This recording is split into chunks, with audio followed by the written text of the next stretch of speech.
జాతక కథ. కుబేరుడి కొలను. బ్రహ్మదత్తుడు కాశీరాజ్యాన్ని పాలించే కాలంలో బోధిసత్వుడు ఆయనకు కుమారుడుగా జన్మించాడు. రాజు అతడికి మహాశాసనుడు అని పేరు పెట్టాడు. కొద్ది కాలం తర్వాత రాణి మరొక కొడుకును కన్నది. ఆ శిశువుకు సోమదత్తుడని పేరు పెట్టారు. కొడుకులిద్దరూ పుట్టిన మరి 2 సంవత్సరాలకు రాణి కాలగతి చెందింది. రాజు మరొక వివాహం చేసుకున్నాడు. కొంతకాలానికి రాణి ఒక కుమారుణ్ణి కన్నది. ఈ వార్త విని రాజు చాలా సంతోషించి భార్యతో, "ఈ శుభ సమయంలో ఏదైనా వరం కోరు, ఇస్తాను" అన్నాడు. "ఆ వరం అవసరమైనప్పుడు కోరుకుంటాను" అన్నది రాణి. ఈ చిన్న రాణి కొడుకు పేరు ఆదిత్యుడు. అతడు క్రమంగా రాజోచితమైన విద్యలన్నీ నేర్చుకుంటూ యవ్వనవంతుడయ్యాడు. రాణి ఒకనాడు రాజుతో, "ఆనాడు తమరిస్తామన్న వరం ఇప్పుడు కోరుతున్నాను. ఆదిత్యుణ్ణి యువరాజుగా అభిషేకించండి" అన్నది.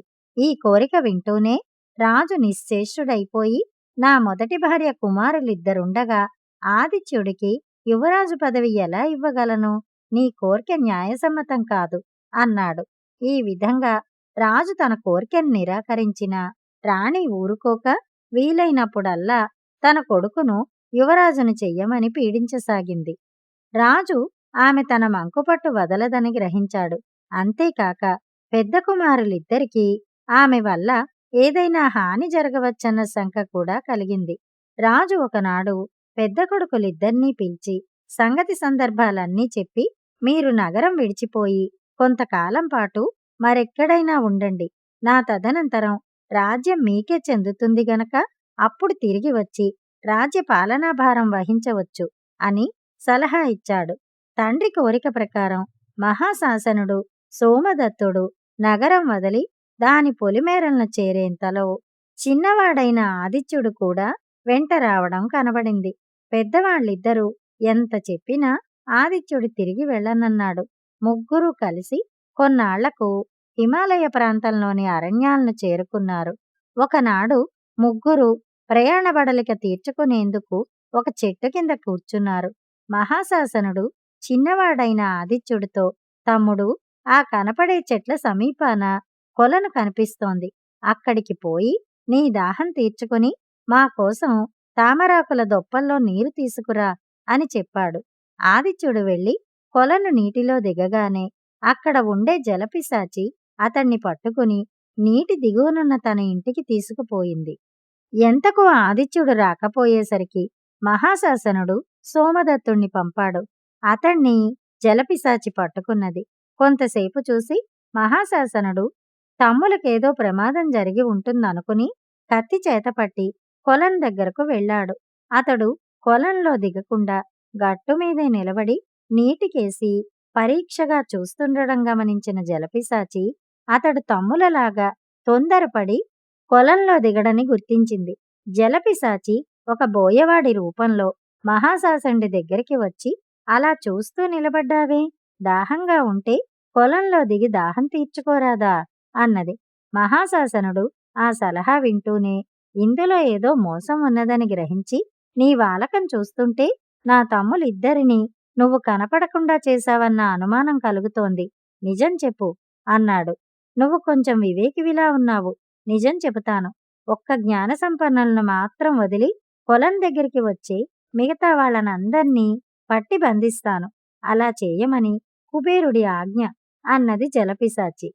"అంటే నువ్వు జ్ఞానవంతుల నుంచి ఉపదేశం పొందగోరుతున్నావన్నమాట.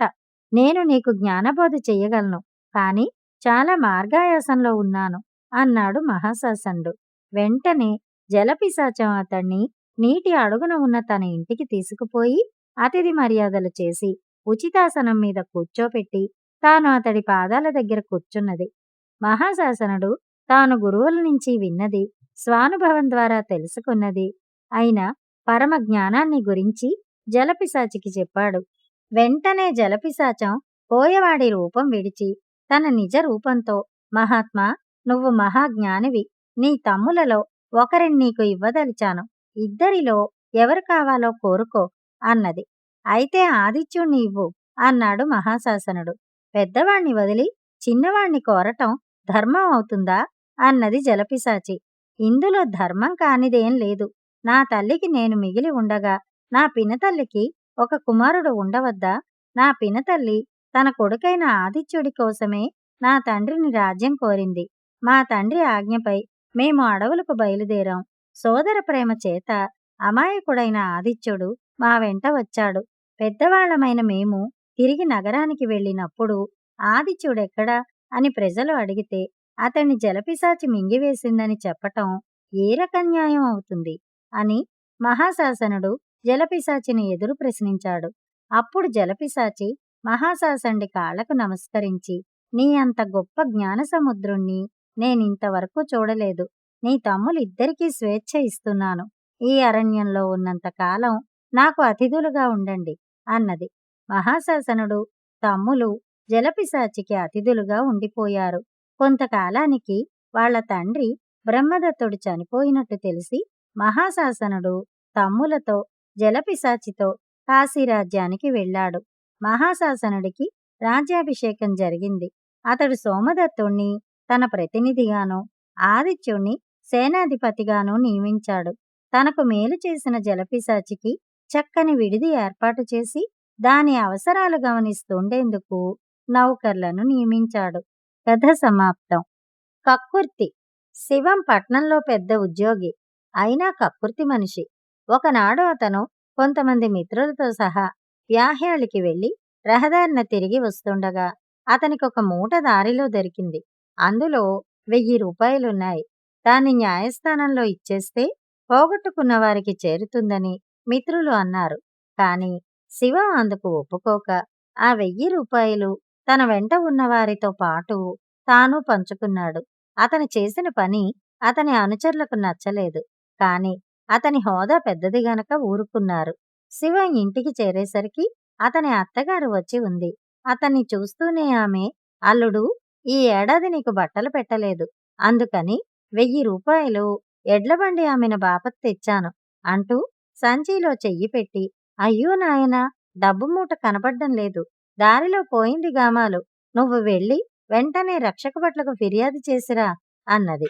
శివం అత్తగారి మాటలకు కొయ్యబారిపోయాడు. కథ సమాప్తం. కథలు కంచికి, మనం ఇంటికి.